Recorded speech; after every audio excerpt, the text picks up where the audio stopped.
In this video, we will show you how to automate the meshing for electromagnetic wave frequency domain problems. This feature is going to create the mesh for our entire model geometry, including any perfectly matched layers. And the mesh is scaled based on the material properties of the model, resolving the local wavelength for each material. So the entire meshing process is completely automated for us.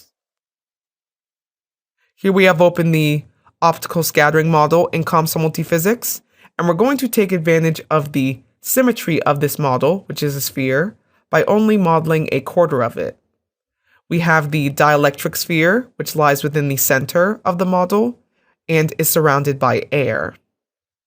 And we're going to solve for the scattered field surrounding the sphere. If we look at the material properties for air, we can see it has a refractive index of 1, and our dielectric material has a refractive index of 4. We've also specified the wavelength of incident light to be 400 nanometers with the parameter wavelength. Now, to automate the meshing for electromagnetic wave problems, we can go right under the electromagnetic waves frequency domain interface, and in the settings window, under the physics controlled mesh section, we can simply select enable. Now we want to specify a maximum element size, which we've done so using our wavelength parameter and dividing it by 5. For any 3D electromagnetic wave problems, you'll want to have at least 5 elements per wavelength in each material. So now, with the simple toggle of the enable checkbox, we can return to mesh 1 and click build all to generate the mesh. And there you have it, our meshing was completely automated. We can see we have a finer mesh in the dielectric region where there is a smaller local wavelength, larger elements in the surrounding air region where the wavelength would be larger, and finally outside of that, a swept mesh consisting of triangular prisms for the perfectly matched layer domains. If we change our sequence type to a user-controlled mesh, we can see under mesh 1 the meshing for all the parts of our geometry. And we can go under any of these subnodes and further refine the meshing for that part.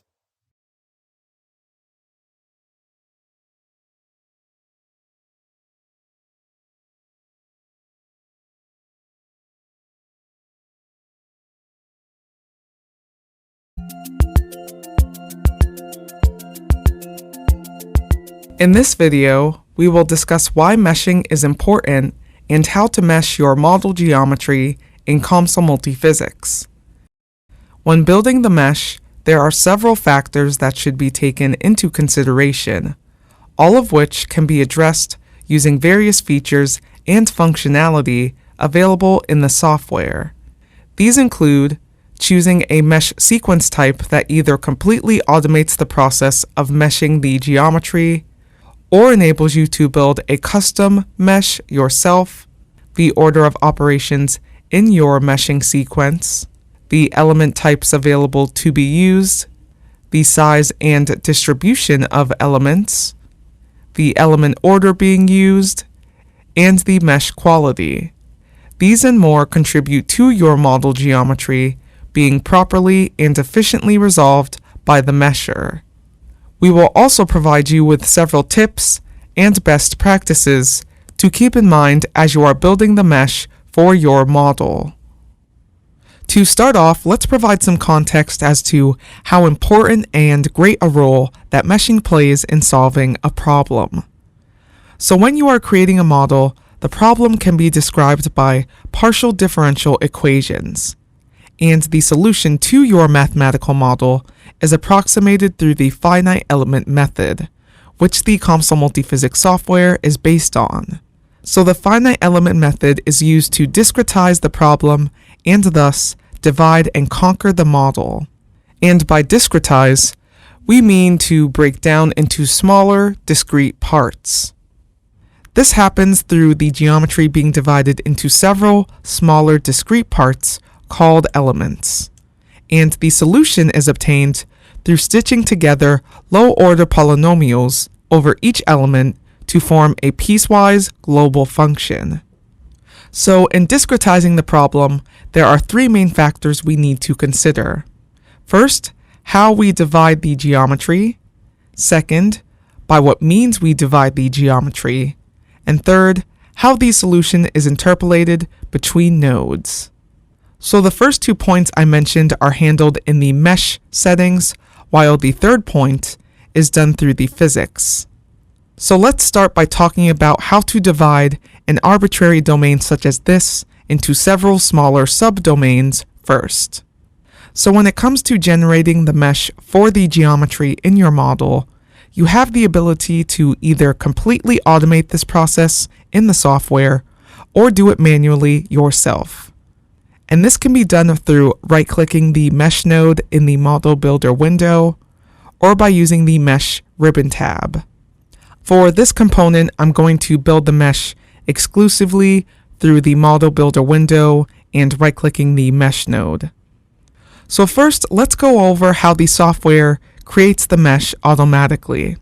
So the software makes several default choices, including the mesh element type used, depending on the physics that are included in your model. Here, for example, we have included heat transfer and applied it to our geometry. But if we were to disable these physics and enable our fluid flow interface, laminar flow, and then go to the mesh node and rebuild, you'll see we have automatically generated a new mesh that adapted to those changes in the physics settings. This also goes for any boundary conditions or domain conditions or constraints that you apply to your model geometry. Additionally, if you want to adjust the mesh element size globally, you can simply choose from the 9 predefined element size setting types in this drop-down menu. So building a physics-controlled mesh requires little to no effort on our part. We just simply select the mesh node and click Build All. So now that we've shown you what the software does by default, let's show you how you can create the mesh yourself. Creating a custom user-controlled mesh can be done one of a few ways. We can do it by either editing or building off of a physics-controlled mesh sequence, or by using a user-controlled mesh and starting completely from scratch. So since we already have a physics-controlled mesh built, let's go ahead and demonstrate editing and building upon that. So if we right-click the mesh node and select Edit Physics-Induced Sequence, this expands and reveals the meshing sequence that was used to generate the physics-controlled mesh for our geometry. So now we can go into any of these mesh operations and adjust the settings for any of them. Perhaps we wanted to add a local size subnode and create a more coarse mesh in the geometry. We can select that and build all and make any edits or build upon this sequence as needed.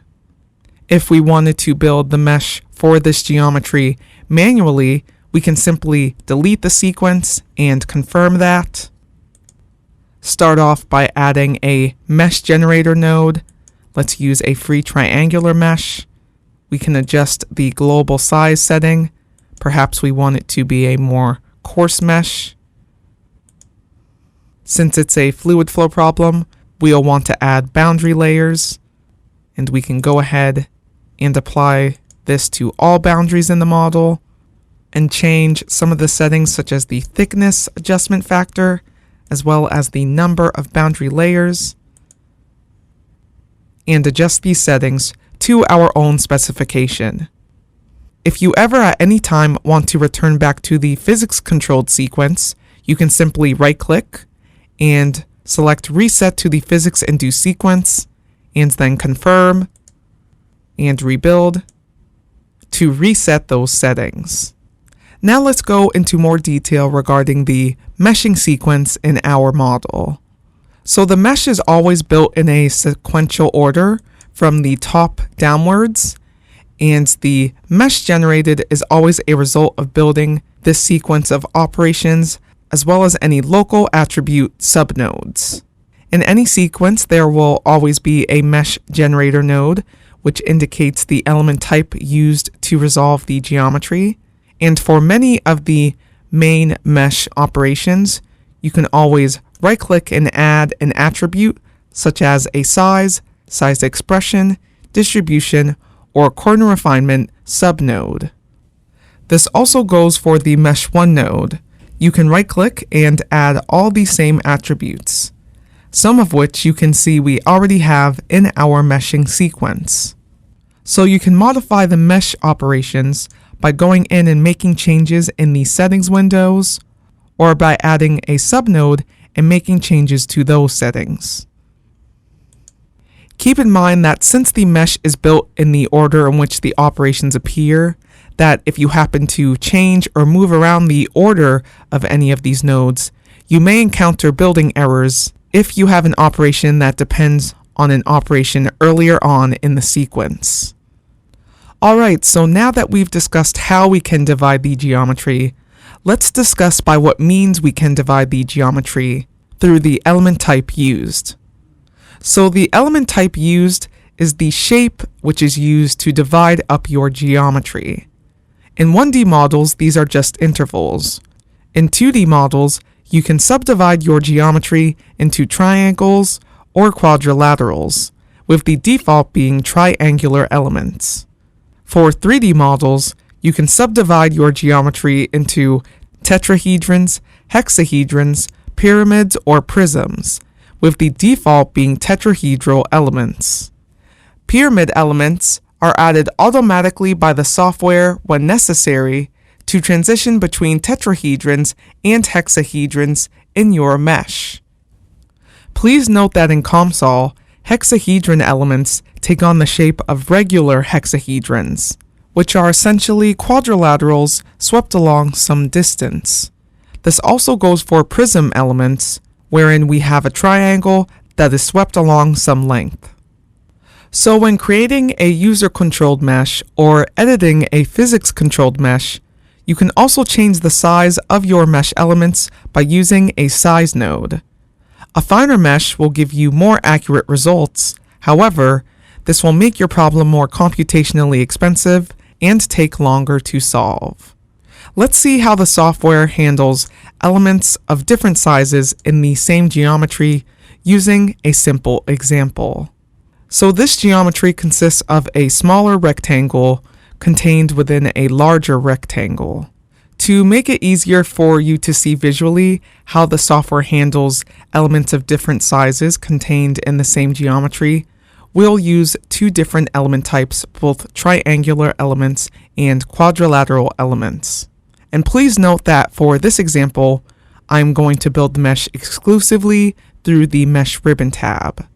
So let's add a free triangular mesh and apply that to a domain, the larger domain. And let's also add a quadrilateral mesh. Again, apply it to one domain, the smaller domain. So if we click Build All without making any changes, you see we have a uniform sizing, since both element types are using the global size node setting for the size of the elements. And you can see the nodes on the quadrilateral elements, as well as the nodes at the base of each of the triangular elements, are completely aligned. And this is a result of us in the geometry node using the form union geometry finalization method. So please note throughout this demonstration, wherein we are changing and demonstrating how the software handles the different sizing between the two domains, that form union is being used, since this provides us with a continuous mesh. So let's first note the order in which our operations appear. You see, first we have our free triangular mesh, and then following that we have our free quadrilateral mesh. Now, if we want to adjust the sizing, let's say we want to make our triangular elements extra fine, and we click Build All. You'll notice that the domain containing quadrilateral elements reduced in size as it was approaching the shared boundary, so it could accommodate the finer mesh element size setting in the domain containing triangular elements. So the free triangular mesh enforced its sizing partially on our free quadrilateral mesh. So let's say the order was reversed. Let's select and drag our quadrilateral mesh so it shows up first in our sequence, and rebuild.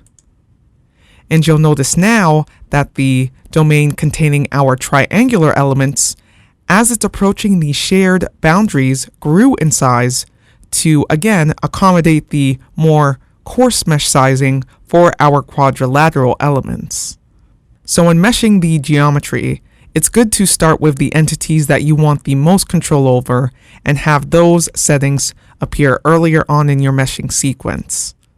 Let's say I wanted to make the domain containing quadrilateral elements extra coarse, and rebuild. You can see once again the free triangular mesh adjusted to accommodate those settings.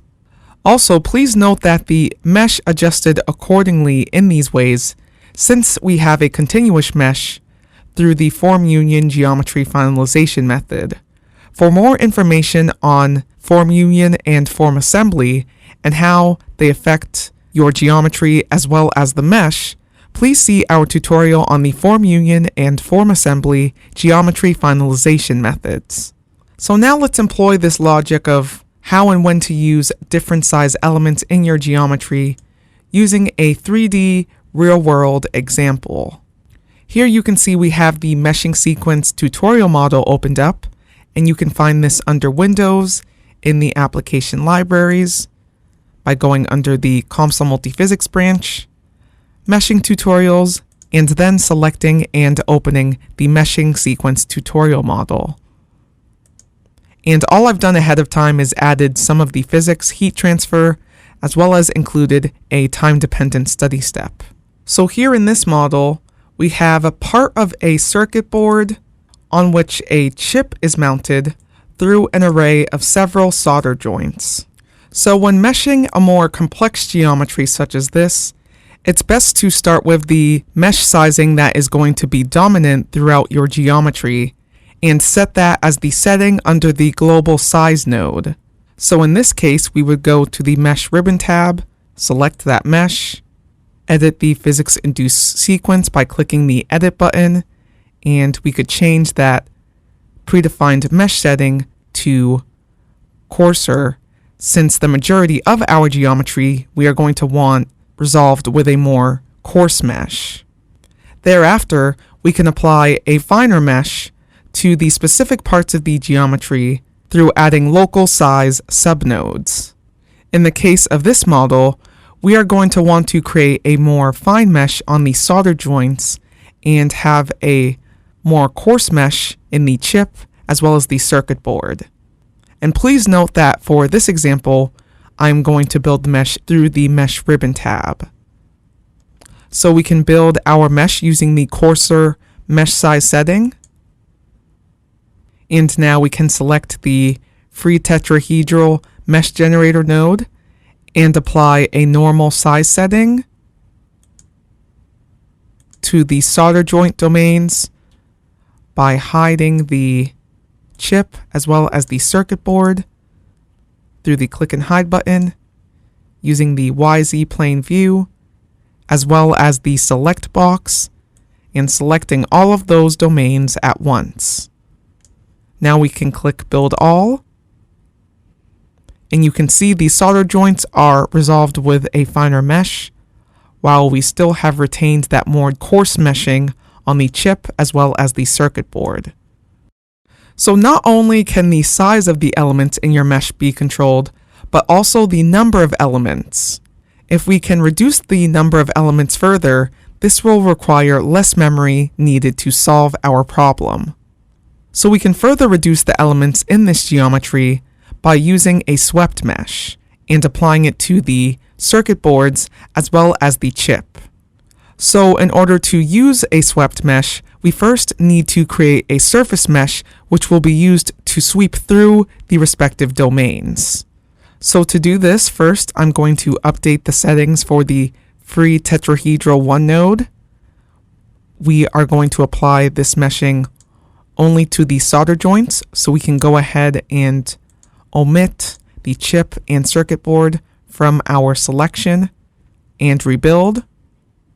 So now we can go ahead and add a surface triangular mesh to the top of the circuit board, as well as the bottom of the chip, and build that.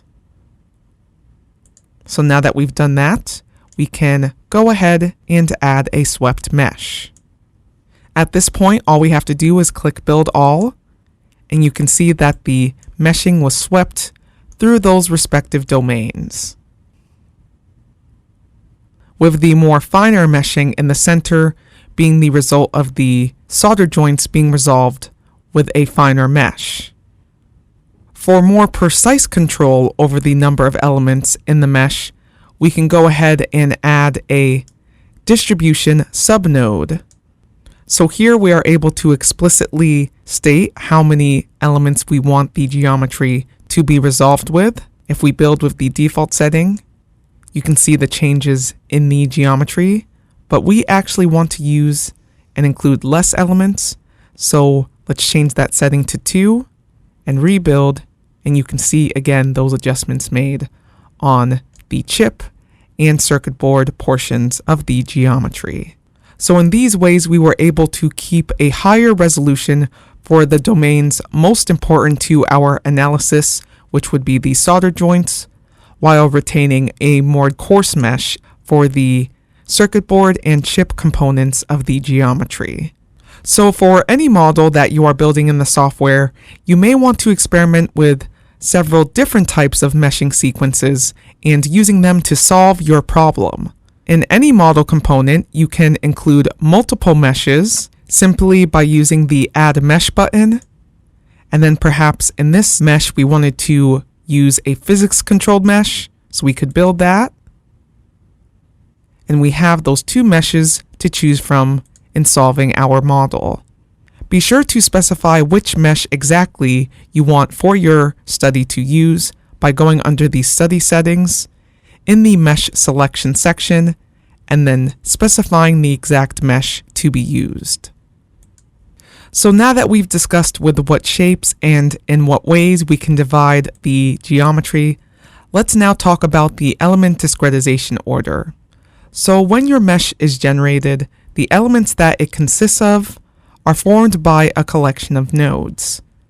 And the discretization order used, which is done through the physics settings, affects the function which interpolates the solution between nodes. So it's important to use a suitable element discretization order. So if we go into our heat transfer in solids physics interface, we can go to the discretization section. And if you are unable to see this section, you can go and click on the Show button and select discretization to have that displayed. So here we can choose the order of element discretization and type of shape function used in our model. And this setting is important especially for multiphysics problems, since different element order settings can be optimal when computing a multiphysics problem. For example, let's say if we were to add another physics, for example, solid mechanics, and we also wanted to add and couple those physics together through a multiphysics coupling. Here we have thermal stress.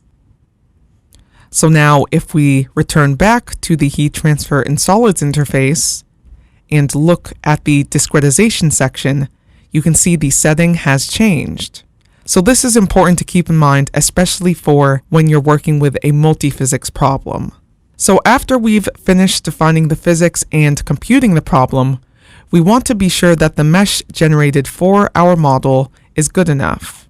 When we solve the model and the solver converges, this only means that you have gotten the best approximation that could be obtained with the meshing currently in use in your model. So this doesn't necessarily tell you if you are close enough to the solution of your mathematical model. So to do this, we need to validate or verify the mesh element quality. And how we can do this is by performing a manual mesh refinement study, or by having COMSOL do it automatically for us through performing adaptive mesh refinement. And this can be found under the study settings, going under the study extension section, and then toggling on that option. Also, depending on the study step type you have included in your study. It may also be located in the Adaptation and Error Estimate section by simply selecting from that drop-down menu.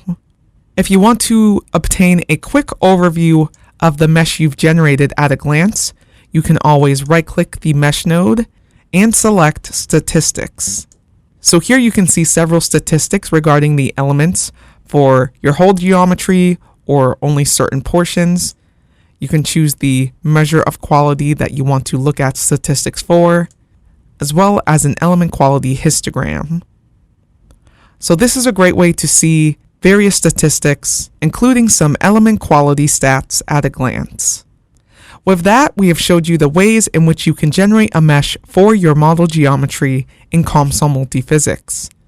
We went over the 2 mesh sequence types you can choose from to either fully automate or manually tune the properties of the mesh, the element types available in the software, how you can change both the size and distribution of elements in your mesh, the order of element discretization, and how the selection for the shape function is important when dealing with multiphysics models, and lastly, how to inspect the quality of your mesh.